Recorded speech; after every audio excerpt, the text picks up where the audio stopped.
변함없이 주님을 사랑하는 것, 이것이 얼마나 귀합니까? 변함없이 주님을 사랑하고 똑같이 일괄적인 그런 은혜로 나아가는 바울에게 죽을 고비가 계속 쌓여옵니다. 그런데 이 죽을 고비가 왔어도 이 죽는 것으로 정말 끝나느냐? 그렇지 않아요. 하나님은 그 죽을 고비, 그 어려운 환경에서 바울을 일으키시고 피할 길을 주시고 또 그가 변명할 길을 열어주시고 마침내 하나님의 영광을 드러내는 그 모습을 우리는 보게 됩니다. 분명한 사실, 죽을 고비가 많이 온다 할지라도 하나님께서는 반드시 피할 길, 살 길을 열어주신다고 하는 것이죠. 왜 하나님께서 이제 그를 살려둘까? 왜 피할 길을 열어두실까? 하나님께서 나가서 이제 사도행전 9장에서 말씀한 것처럼 이방인들에게 복음을 전하기 위해서 내가 나가서 이방인들에게 하나님의 살아계심과 부활하신 예수님을 분명하게 전하도록 그를 살려두시고 피할 길을 열어주시는 것을 보게 됩니다. 오늘 조금 다른 색다른 사건이 일어나죠. 1절 말씀 한번 같이 봅시다. 1절 시작. 베스도가 부임한 지 3일 후에 가이사랴에서 예루살렘으로 올라가니 그랬어요. 베스도라고 하는 총독이 새로 부임을 했습니다. 그동안에 벨릭스가 총독으로 있었는데 이 총독이 바뀌었어요. 그래서 이제 베스도가 이 총독으로 왔는데 이 총독으로 온 지 3일 만에 예루살렘에 올라왔습니다. 왜? 예루살렘이 이 당시의 도시의 가장 큰 도시이기 때문에 이제 짐도 꾸고 이제 또 여장도 풀기 전에 3일 만에 예루살렘에 올라와서 이 사람들을 만나게 됩니다. 예루살렘이 중요 도시고 큰 도시이기 때문에 또 거기에 있는 큰 인물들, 지도자들에게 인사하면서 자기가 이 여기를 관할하게 되었노라고 인사하고자 지금 이제 예루살렘으로 베니스가 올라왔습니다. 이 베스도가 올라왔을 때에 2절 말씀 보면 대제사장들과 유대인 중 높은 사람들이 바울을 고소할세 그랬어요. 때는 이때다. 이때에 우리가 다른 말 할 필요가 뭐 있느냐? 사람들은 처음 만났을 때에 부탁하면 그 부탁을 거절하지 못하는 것을 이 사람들이 알았어요. 더군다나 이 베스도는 이 사정을 잘 알지 못하지 않습니까? 그런데다가 이 예루살렘의 이 고관들이 높은 사람들이 이런 사람을 이제 우리에게 넘겨달라 아니면 재판하게 해달라 뭐 이렇게 청하면 고발하면 안 들을 수가 없는 입장, 내용도 잘 모르고 그들의 청함을 거절할 수도 없고 그것을 알기 때문에 가서 이 베스도에게 고소를 하는 겁니다. 자, 그러면서 어떤 고소냐? 3절 말씀 보면 베스도의 호의로 바울을 예루살렘으로 옮기기를 청하니 이는 그 일에 매복하였다가 그를 죽이고자 함이더라 그랬어요. 자, 이제 예루살렘, 지금 지방에 내려가 있는 이 바울을 예루살렘으로 데리고 와라. 그리고 여기에서 재판하기를 원하노라 하면서 고소를 하고 부탁을 합니다. 그러면서 베스도의 호의로 당신이 이 일에 호의를 베풀어 주십시오. 우리가 다른 거 원하지 않습니다. 바울을 예루살렘에 데리고 와서 재판할 수 있도록 호의를 주십시오 하고 부탁해요. 그러면서 이제 그 한 내용이 뭐냐? 사실 베스도에게 호의를 부탁해서 그를 데리고 오게 되면 뭐예요? 길에 매복하였다가 그를 죽이고자 함이더라. 바울을 죽이기 전에는 우리가 먹지도 않고 마시지도 않겠다고 결심한 자들이 몇 명입니까? 40명이 있었잖아요. 해가 지났음에도 불구하고 이 40명들의 마음은 변함없이 이제 하여튼 우리 손에 걸리기만 해라, 기회가 오면 우린 너를 잡을 것이다 생각하고 있었기 때문에 이제 이 예루살렘으로 오는 길에 그를 잡으려고 죽이려고 계획을 하고 있는 거예요. 그럴 때에 베스도가 뭐라고 대답합니까? 4절 같이 봅시다. 4절 시작. 베스도가 대답하여 바울이 가이사랴에 구류된 것과 자기도 멀지 않아 떠나갈 것을 말하고 그랬어요. 자, 여러분, 베스도에게 하나님께서 지혜를 주십니다. 베스도가 이 지금 여러분이 말하는 바울, 그 사람 지금 가이사랴에 잘 지금 구류되어 있지 않습니까? 그리고 나도 여기서 오랫동안 머물 사람이 아닙니다. 나도 머지않아서 거기 떠날 사람입니다. 그러니까 여러분 정 원한다면 나와 함께 내려갑시다. 나와 함께 이 가이사랴로 내려가서 그 사람에게 이 말이 옳지 않은가 하는 것을 한번 들어보고 문제가 있으면 나에게 고발을 하십시오 하면서 그들의 청을 거절하는 것을 보게 됩니다. 만일 그들이 말한 대로 이제 가이사랴에서 예루살렘으로 바울을 데리고 오라 명하면 오는 동안에 쥐도새도 모르게 이들이 또 죽일 각오했기 때문에 죽을 수도 있지 않습니까? 그런데 하나님께서는 베스도의 마음을 주장하셔서 피할 길을 열어주시는 거예요. 문제가 있으면 나와 함께 이 가이사랴로 가자. 그리고 말을 들어보자. 그리고 고발해라 하고 얘기합니다. 그래서 베스도가 거기서 며칠 있다가 이제 내려갑니다. 그리고 재판장의 자리에 서게 됩니다. 가이사랴에 딱 서서 이제 바울을 데려와라. 바울을 데려옵니다. 7절 보니까 바울을 데려왔을 때에 사람들에게 고발하라 얘기를 합니다. 7절에 보면 여러 가지로 고발하되 그랬어요. 여러 가지 문제를 많이 제거하고 뭐 중대한 사건처럼 얘기하지만 능히 증거를 대지 못하니라. 말만 많을 뿐이지 증거가 없는 거예요. 이런저런 것들 뭐 있을 것이다, 이렇게 할 것이다, 이런 죄가 있다, 문제가 있다 얘기하지만 정말 재판장의 입으로 볼 때에는 증거가 없어요. 증거가 전부 다 말뿐인 거예요.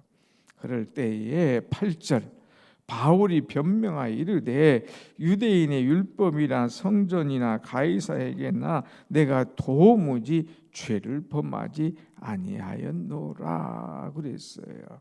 나 도무지 가이사에게나 나는 이 사람들에게나 유대인에게나 나는 죄를 범하지 아니하였습니다 하고 분명하게 자기는 죄를 지지 않는 그런 사람임을 밝히게 되지요. 그래서 이제 베스도가 또 얘기합니다. 유대인의 마음을 얻고자 해서 바울에게 묻습니다. 너 어떤 것을 원하느냐? 너 예루살렘에 올라가서 이 사건에 대해서 내 신문을 받을 거냐? 한번 본인의 의견을 묻는 거예요. 너 예루살렘에 올라갈래? 이 사람들이 예루살렘에서 신문을 받기를 원하는데 예루살렘에 올라갈래? 하고 묻습니다. 그럴 때에 이제 바울이 뭐라고 대답합니까? 10절 다 같이 봅시다. 시작. 바울이 이르되 내가 가이사의 재판 자리 앞에 섰으니 마땅히 거기서 신문을 받을 것이라.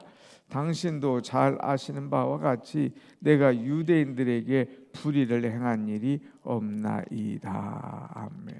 나는 로마의 시민권을 가진 사람입니다. 당시 로마인은 로마 황제 앞에서 재판을 받아야지 내가 이 유대인들 앞에서 다른 나라 사람들 앞에서 재판받는 것 마땅하지 않습니다. 나는 로마에 가서 가이사 앞에서 재판받기를 원합니다 하고 분명하게 이야기를 합니다. 그러면서 내가 가이사에게 상소하겠습니다. 그랬을 때 결론이 뭐예요? 12절 말씀 한번 같이 봅시다. 12절 시작. 베스도가 배석자들과 상의하고 이르되 내가 가이사에게 상소하였으니 가이사에게 갈 것이라 하니라. 아멘. 하나님께서는 이 바울에게 피할 길을 열어주실 뿐만 아니라 더 나아가서 그에게 더 좋은 길을 열어주시는 하나님이신 것을 보게 됩니다. 가이사의 입을 통하여서 예루살렘이 아니다, 이제 가이사에 내려가서 거기서 이제 재판을 받자, 이렇게 이야기하죠. 베스도의 입을 통하여서. 더 나아가서는 내가 예루살렘이냐 가이사냐 어느 곳에서 재판을 받기를 원하느냐, 나 가이사에 가기를 원한다. 그럴 때에 또 여러 사람들과 함께 상의를 하죠. 거기에 있는 배석자들과 함께 상의를 합니다. 당신들의 생각은 어떻습니까? 이 사람이 이렇게 하기를 원합니다. 말한 대로 그 사람은 로마의 시민권자니까 이제 가이사에게 가게 하야죠. 그렇죠. 그래서 명을 합니다. 이 사람은 가이사에게 가서 재판을 받게 할 것이라 하고 결심을 탁 내립니다. 하나님께서는 도와주시죠. 분명히 하나님께서 말씀하셨지 않습니까? 사도행전 9장 15절, 이 사람은 내 이름을 이방인들과 임금들과 이스라엘에게 전하기 위하여 택한 나의 그릇이라. 택하여 세운 나의 그릇이야. 이 사람을 이방인들에게 임금들에게 나가서 이 복음을 전하라고 택한 나의 그릇이야. 하나님이 택한 사람, 함부로 넘어지거나 죽거나 함부로 어려움 당하지 않도록 하나님께서 피할 길을 열어주시고 때로는 더 좋은 길을 하나님께서 허락하시는 거예요. 바울은 어디 가서 재판받기를 원합니까? 어디 가서 최종적으로 복음 전하기를 원합니까? 로마 아닙니까? 그런데 생각지도 않은 이제 총독이 바뀌고 이제 가이사 로마로 갈 수 있도록 길을 활짝 새롭게 열어주시는 하나님이심을 우리가 볼 수가 있습니다. 사랑하는 여러분, 어려운 일 당할 때에 낙심하지 마세요. 내가 어느 길을 가야 되는지 알지 못할 때에 걱정하지 마세요. 나는 갈 길 모르나. 나는 갈 길 모를 수가 있어요. 그럴 때마다 주여 인도하소서. 내가 어디 갈지 모를 때에 주여 인도해 하옵소서 하고 기도하면 하나님께서 최고 좋은 길로, 최선의 길로, 최적의 길로 그 사람을 인도하실 줄로 믿습니다. 아멘. 하나님은 좋으신 하나님이에요. 나를 위하여 최고의 좋은 길을 예비하신 하나님이에요. 그래서 우리가 좋아하는 말씀 로마서 8장 28절 말씀 좋아하잖아요. 하나님을 사랑하는 자, 그 뜻대로 부르심을 입은 자들에게는 합력하여 무엇을 이루느니라? 선을 이루시느니라 그랬어요. 합력해서 여러 가지 일을 통하여서 결론 이루어낸 것이 뭐냐? 최고의 아름다운 작품 선이다 이거예요. 그러니까 우리는 하나님을 사랑하면 하나님의 뜻대로 살려고 애쓰면 누가 뭐래도 내 결심을 편하지 않고 그대로 지키면 하나님이 최고의 선을 우리에게 이루어 주시는 멋진 하나님이시다는 거예요. 하나님은 내가 생각한 그림보다 멋진 그림을 열어주시는 하나님이에요. 여러분, 그림을 그리세요. 그리고 어떻게 해야 될지 모를 때 하나님께 맡기세요. 하나님 최고 멋진 그림을 펼쳐주시에요. 그리고 나를 인도해 주시는 멋진 하나님이신 줄로 믿습니다. 아멘. 이후로는 어떤 말씀이 나오느냐? 이제 아그리빠 왕과 버니게가 베스도에게 문안하러 가이사에게 왔습니다. 여러 날이 있을 때에 베스도가 아그리빠 왕에게, 아그리빠 왕이요, 나에게 이런 일이 있습니다. 이러면서 알렉스가 잡아놨는데 이제 그런 사람이 이런 사람입니다. 그가 죄가 없다고 그럽니다. 그런데 사람들은 자꾸 죄인 취급합니다. 그들이 우리에게 달라고 했지만 내가 데려가지 않고 그가 원하는 것이 뭐냐 물으니까 가이사에게 가기를 원한다고 그랬습니다. 우리가 그렇게 하기로 결정했습니다. 그러니까 아그리빠가 베스도에게 그 사람 나도 그가 무엇을 말하는지 한번 들어볼 수 있느냐? 그렇죠. 그러면서 이튿날 아그리빠 왕 앞에 이제 바울을 세웁니다. 그래서 26장에서는 바울이 그 사람에게 이야기한 게 똑같이 얘기하는 거예요. 내가 예수를 핍박하던 사람이다. 내가 그 예수를 만났노라. 그래서 내가 이렇게 편하여졌노라. 나는 예수님 그가 말하신 것을 전하는 그런 사람이노라 하고 이제 쭉 이야기하는 것을 보게 되지요. 복음은 변질되지 않습니다. 받은 은혜는 사람 앞에서 왔다 갔다 하지 않아요. 언제나 꾸준하게 변함없는 신앙을 가지는 것이 복음의 사람이고 은혜의 사람이라고 하는 거예요.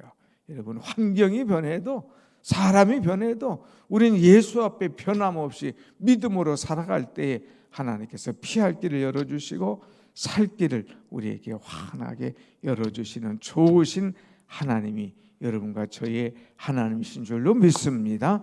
아멘. 기도하십시다.